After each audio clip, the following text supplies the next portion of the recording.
This one framework allowed us to double our closing percentage in 27 days. I call it easy to book, hard to offer. And what that means is that you build your marketing system so that it is incredibly easy for someone to attempt to book a call on your calendar. And then once they are going through that booking process and the sales process, then you make it incredibly hard to get on a call with you and to be qualified enough in order for you to make a pitch. This seems simple in theory, but I'm going to go through 3 very tactical examples of how you can do this in order to increase the closing percentage inside of your business. Now, after working with over 1,200 different businesses, I can tell you that at the point that we're at right now, we're not always looking to add more. We're not looking for more ad spend or more funnels or, more entry points or more video sales letters. What we're actually looking to do is take away. We're trying to find redundancies in the sales and marketing process in order to make more money in less time.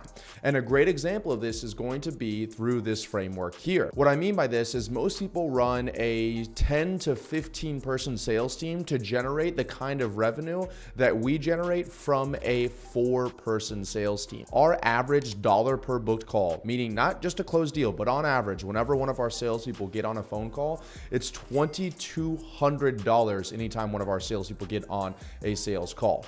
And that is because we have a very efficient system that makes it easy to book and hard to offer. So let me walk through 3 very tactical ways that you can implement this inside of your business to get more with less. So the first way you want to make it easier to book and hard to offer is to simplify your marketing message and marketing assets. What I mean by this is that most people that I see out there have a 1 to 2 hour video sales letter, and they think that that's the right way to do it. Whether it's a video sales letter, it's a webinar, maybe they have a long form sales page with copy, and they think that's the right way to do it because that's what everybody else was telling them to do, and that's what's worked for the past few years. But in reality, the most successful campaigns that we've built for our company and our clients' businesses to acquire more clients have 5 to 10 minute video sales letters. And what I've noticed is when you have a very long video sales letter or a webinar, it's because you're not able to simplify your marketing message and get your offer so that it's very, very easy to understand and it's a no-brainer for someone to say yes to. And so instead of doing that work which is arguably more difficult than just making a long video sales letter, they try to fill in the gaps by, talking about their history and their background and their life story and all that stuff. And they think that that's what they need to do. But in reality, it's the exact opposite. By doing all of that, you're going to have it very difficult for someone to book a call to speak with you because they have to watch a 1 to 2 hour video, and capturing someone's attention for that long is extremely difficult to do versus just having them watch a 5 to 10 minute video that covers roughly the same thing and book a time to speak with you. So you should focus on doing that inside your business. And if you were thinking, oh, there's no way I could cover what I need to cover in 5 to 10 minutes, then your offer's too complex or it's not a good enough offer. So let's just say, for example, you help real estate agents generate appointments for their business. Well, if you are just offering leads like everybody else, then you're probably going to have to go through this whole process about how you generate leads differently than other people. And so it's going to be an hour or 2 longer VSL. But if instead you say, hey, we actually guarantee you'll close 2 deals from this, or we give you your money back plus $1,000, I can say that in 30 seconds. The marketing message is very short and they understand the entire concept. So look at simplifying your marketing message and make it easier for the person to book a time on your calendar. The second way to make it easy to book and hard to offer in order to increase your closing rate is going to be through adding in a curation process in your sales and marketing process. A curation process is essentially where you are analyzing applications and booked calls, and either through automation or delegation, you are canceling the appointments that are not a good fit. In our experience, if we have 100 people apply to work with us inside of our company, we only make an offer to 2 to 3 of those people. So literally 2 to 3% of the people that are booking a time on our calendar. And that might shock a lot of people, and they think, oh, you're leaving a lot of money on the table and there's no way I could afford that. And if you're looking at the way your business is right now, there's a very good chance that is the truth. But I'm fortunate enough to have enough cash, reserves in our company that I don't have to work with every single person.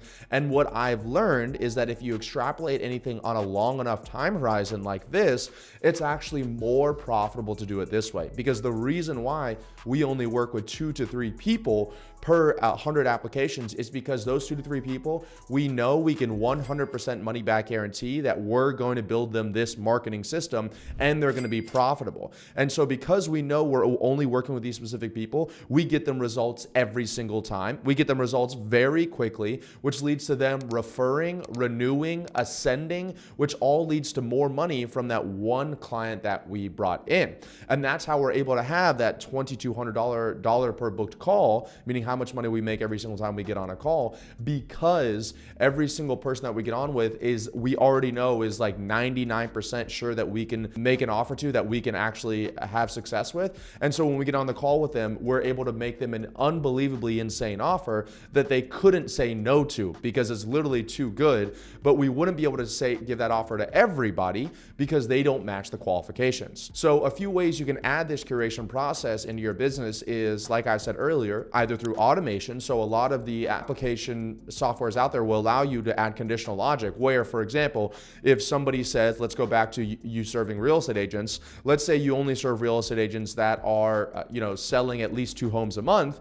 One of the questions in your application could be, how many homes did you sell last month? And if the options are 0, 1, or 2 plus, for anybody that says 0 or 1, you can automatically curate them, move them to a different page other than your booking page, and have them go to maybe your YouTube channel or maybe a low ticket product that you have or something else that doesn't take up time on your calendar.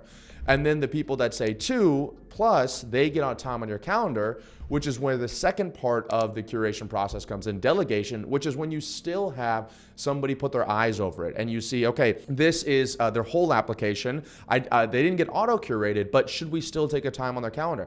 Maybe there's specific things that they said about who they are, what they're looking for, that will determine whether you want to take that call or not. So for example, if they come in and they don't really believe in scaling their business by going to colder markets, like they're just trying to grow their business only organically and with warm referrals, then we're probably not going to try to get on a sales call with this person, because we have to convince them why the only real way to scale a business is by going out to a colder market. And that's just too much time, energy, and effort. And we'd rather go with the people that already know that they need to scale into a colder market, but they just don't know how to do it, or they've tried it and they haven't been successful at it. And so that's not something you could auto curate through an application, but that it is something that you could cancel or curate through someone reviewing that application. And my third and final tactic for making it easy to book and hard to close is to create a one-pager for your sales team. And you may be your sales team. You may be the only person taking sales calls for your company right now. It's still important to create a one-pager in order for you and the rest of your team to know who you are serving.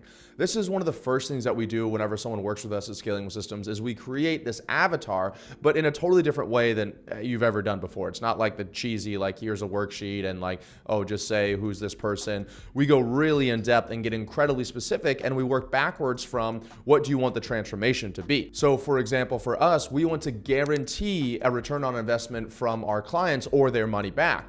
Well, if someone's coming to us and they have never closed a deal before, then the amount of time that we have to work with them, it's going to be really difficult to create an offer, find product market fit, launch the marketing system, and get them an ROI in that time frame. Which is why in our one pager, you have to be making at least $8,000 roughly a month on average for the past 90 days in order for us to work with you. And when you have that, then we know that this person, you in this example, probably has seen success previously, and all you need to do is get a really good marketing system, which we'll build and install for you in 3 days. So this is an example of a one-pager where we're saying we're only working with this kind of person. Another example of a one-pager, if we go back to the real estate agency, could be that this real estate agent, they have a market area that's greater than 2,000 people. Why is that important? Well, when you get on a sales call, they might want to pay you money and they're ready to go. But if they have a market area that's just a few thousand people and you're relying on ads and ads to work, you literally need to be able to be reaching markets in the hundreds of thousands of people, then you can take their money, but they're probably not going to be happy when they don't get results in the first few days, first few weeks, or first few months. So even though this is the one pager is different than selling your client, you're making the decision, remember, hard to offer. You're making the decision whether you even want to work with this person in the first place, if you even want to sell them, if you even want to make an offer to them. And it's really a difficult concept to get your head around because you're thinking, in order to increase my close rate, I need to make an offer to as many people as possible, right? Always be closing. All these things that all these old sales coaches and gurus tell you to do.